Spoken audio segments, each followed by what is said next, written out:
She thought she won. Until karma knocked. I never considered myself someone who believed in revenge. My parents had always told me, leave it to fate. People get what they deserve. For the longest time, I lived by that. But then, I met Clara and she taught me a different lesson. Sometimes fate takes too long and you have to give karma a little push. Clara and I weren't just friends. At least that's what I thought. We met in college. She was the kind of girl everyone noticed the moment she walked into a room. Charismatic, stylish, with a voice that could make even the most boring story sound like a movie scene. I was quieter, more focused on my studies. Where she was loud and magnetic, I was calm and observant. Somehow, that difference bonded us. She liked being admired, and I was a good listener. At first, our friendship felt unbreakable. We shared dorm rooms during late-night study sessions, traded clothes before parties, and comforted each other through heartbreaks. I even trusted her.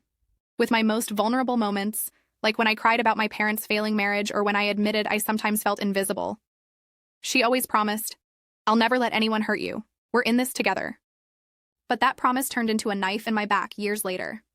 After college, we both landed jobs at the same company. It wasn't planned, it just happened. I worked my way up quietly, putting in long hours, double-checking every detail, while Clara floated on charm. She had this way of getting others to do her work, and yet she always ended up with credit. People excused it because she was fun to be around. Despite that, I stayed loyal. I covered for her mistakes, fixed her botched projects, and even coached her before big presentations. I thought that's what friends did. What I didn't know was that Clara was keeping score. Not of the favors I did, but of the opportunities I got that she didn't. The real turning point came when I was promoted. It wasn't handed to me. I had sacrificed weekends, dinners, even relationships to prove myself. When my boss called me in and announced I'd be the new project lead, I felt like everything I'd worked for finally mattered. Clara hugged me when I told her, but I swear I felt her grip tighten just a little. Too much. She whispered, "Wow, lucky you," and for the first time I saw something in her eyes. Not happiness, not pride, but envy. At first, I brushed it off. Maybe I was imagining it. But soon after, the rumors began. It started small. Whispers about me being too ambitious, about how I probably stepped on people to get ahead. Then, it escalated. Some claimed I had manipulated numbers to make my projects look better. The ugliest rumor of all was that I had slept with my boss. I didn't even know where that came from, but suddenly it was everywhere. The change in people was immediate. Colleagues who used to ask for my input stopped replying to my emails. My boss, who once praised me, started double-checking everything. I turned in. I felt their eyes on me, suspicious, judging, waiting for me to slip. I didn't know it was Clara at first. But then, at a Friday happy hour, I overheard two coworkers chatting.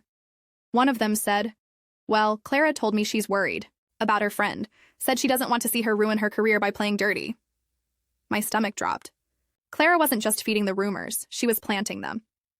I confronted her that night. We sat across from each other in her kitchen, the air thick with silence.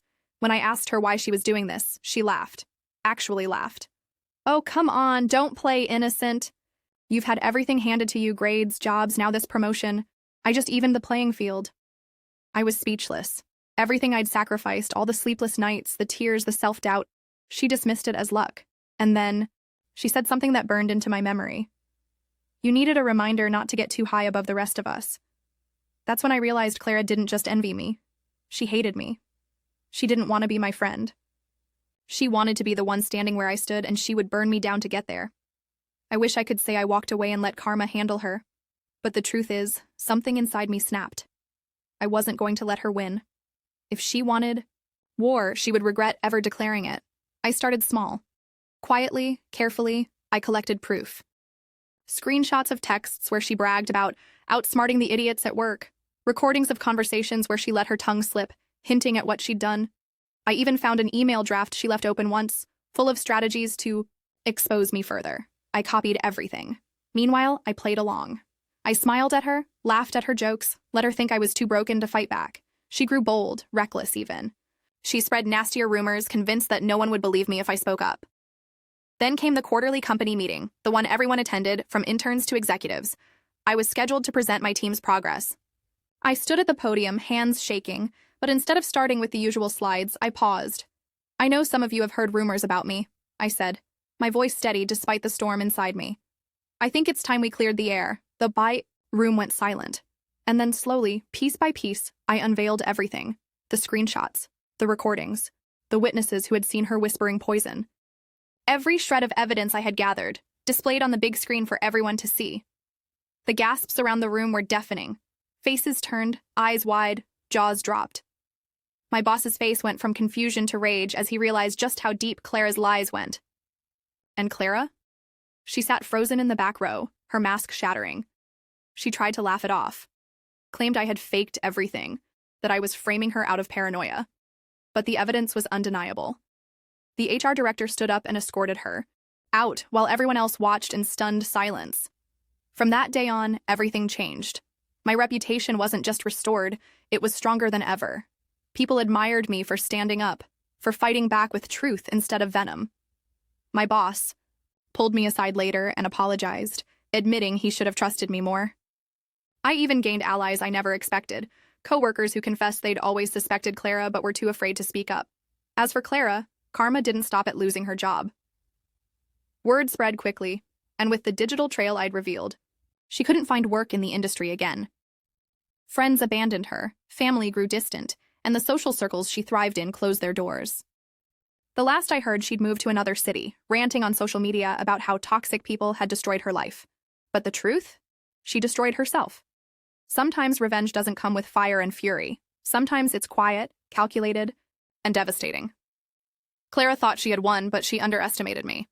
And when karma knocked, it didn't just tap gently on her door, it tore her world apart. And I'll be honest, I didn't feel guilty. Not even a little.